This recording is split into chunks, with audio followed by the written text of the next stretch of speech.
County deputy. And the reason why I left is because we also own an apple orchard, and my grandfather passed away in 2005, so I wanted to continue the apple orchard. So that's why I moved to Livingston County. I didn't get fired. So I never said anything about being fired. So People just confess to me. I can't help it. the reason why I got into it is in the politics is because I wanted law enforcement to have a voice, because believe it or not, when you get up to Lansing, the people making the policies sometimes lack common sense.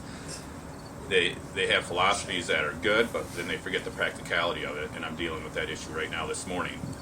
So I don't want to go on a soapbox about that, but we're going to get that one worked out. This is a tribute for Jason White from Genesee County. We had all the representatives in the county delegation sign the tribute. And I know what it's like too. On my last day of work, Yeah, tell them the story. on my last day of work, well, it was a Wednesday or Thursday, I can't remember, but the next to the last day, I get a call, a hit and run driver going northbound on 23. And I'm like, I'm not dealing with that. My last day is tomorrow. I'm already elected as a state representative. And so, but then it comes in that he's actively ramming cars out on the freeway. So I'm like, well, that kind of elevates it. So I should probably go out on the freeway and try to, catch this guy. And so then I go on the freeway, and sure enough, the car comes back out of Flint. I'm at White Lake Road in 23, just a mile south of the Genesee County line. And I pull out behind him, 3:30 in the afternoon. He jumps off at White Lake Road. I'm like, that's not the way back to Flint. So turn the lights on, he takes off. And so now we're going westbound on White Lake Road. Then all of a sudden he just stops. I'm like, great. What's he gonna do? I figured, you get that feeling in your gut, like, as soon as you open up the door, the guy's gonna take off, right? Well, sure enough, he does. So he takes off, comes back around, and rams my patrol car. And I'm like, oh, great. So then we start going east on White Lake Road, going about 90 miles an hour, and he tries to pass someone on the shoulder, flips and hits a telephone pole. So wheels come off the car, all this other stuff. I run up there, and he's trying to crawl out of the car. I'm ordering to show it in his hands. He won't give me his hands. Long story short, I get him out. He's 5'7", 230. I'm 6 foot, 230, and the fight's on. I push him up against the car. I try to get him handcuffed. I can't. I try to pull him back down on the ground. I slip on a piece of plastic from the debris, and I fall on my back. He could have ran away, but what does he do? He comes right at me, hits me. So I put my head down. He hit me in the top of the head. I fall back. He grabs my gun. So now he's fighting for my gun. So I turn over, and I'm on my back. He just starts beating on me, and I was able to get up on one knee, and I was getting ready to pull my gun out to shoot him in the stomach. I couldn't get my gun out of the holster. And then a lady just, out of the blue, I hear a lady saying, "Get the fuck off him. You don't treat cops like that. Get the fuck off him." And then you know what this guy said? I'm not kidding. What his words were? "Yes, ma'am," and let me go. Sounds like his mother, probably. Right. So I'm sitting there, and then so the guy takes off. He runs to my patrol car and tries to steal my patrol car. I shot him in the back with a taser as he was running away. And he hits my patrol car, rolls right into the door, jumps in. I have my AR sitting right there, and he tries to take me off my patrol car. So I had to jump into the door, through the door, and grab onto the gear shifter, and I'm punching him with the taser, and tase him. So I'm tasing myself in the arm too, and I'm punching him in the face. And finally, a trooper shows up and was able to get the keys out, and we got him arrested.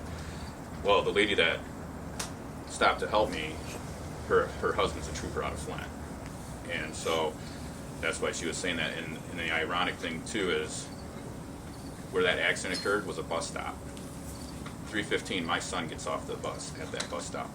He walked right through that yard 15 minutes before this car went through, and his best friend's sister saw everything go down. So if it would have been 15 minutes earlier, my own son could have been killed by this guy. And when I got out of the ambulance, he was standing there. So that ended up being my last call as a police officer. So enough about me, but like I said, I just want to recognize Jason White, and I don't know if you want me to read this or not. Okay. Please. Let it be known that in grateful recognition of his loyal service in protecting and defending the people of Genesee County, Jason White has been selected as the Police Officer of the Year by the Police Officer Association of Michigan. On behalf of everyone who has benefited directly from the work of this outstanding law enforcement officer, and the countless others who reap the rewards of his sacrifices, we offer a congratulations and thanks on this well-deserved acknowledgement of excellence. Few professions hold more responsibility and danger than police work. While this has always been the case, the increasing presence of drugs and violence in our society has served to make this even more difficult task in recent years. The most routine and seemingly innocent situation can quickly become a moment of terror. Each day, on each shift, the men and women who protect us cope with pressure while maintaining the perspective that most people are law-abiding and most hold great respect for them. The Police Officers Association of Michigan has demonstrated appreciation for all that Jason has endured and contributed over the course of his career. It also signifies a level of professionalism best appreciated by Jason's fellow officers, who also draw strength from the high standards he has set and shares with the entire Genesee County Sheriff's Department. In special tribute, therefore, this document is signed and dedicated to salute Jason White, as this devoted law enforcement professional is honored with Police Officer of the Year award. May Jason and his family always enjoy the security he has devoted his life for providing for others. It's signed by myself and all the representatives and senators from Genesee County.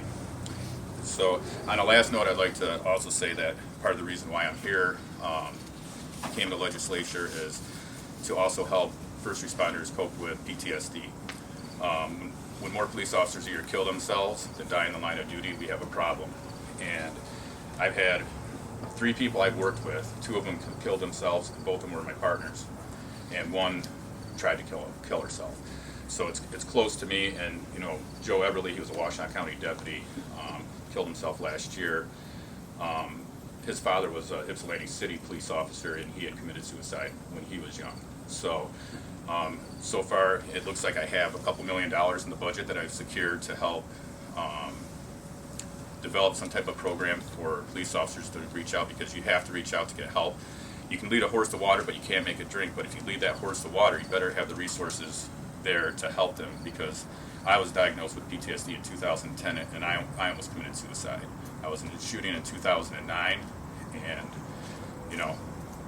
you would think that the guy was trying to disarm me and take my gun, and I shot him, and it would be okay. But this job, and you all know it, you guys have been doing it a long time, the horrors that you see, you get cumulative stress, and that takes a toll on your body. And it caused me marital problems. I was lucky I didn't go down the route of drugs and alcohol, but some do.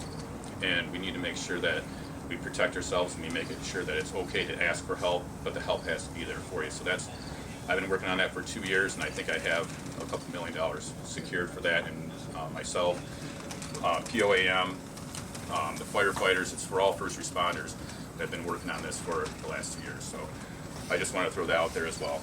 And I appreciate everything you guys do, because like I said, I came from where you guys sat just 2 years ago. So I haven't forgot where I came from when I went up there. Thank you very much. Appreciate that. Appreciate this. We'll see that it gets taken care of.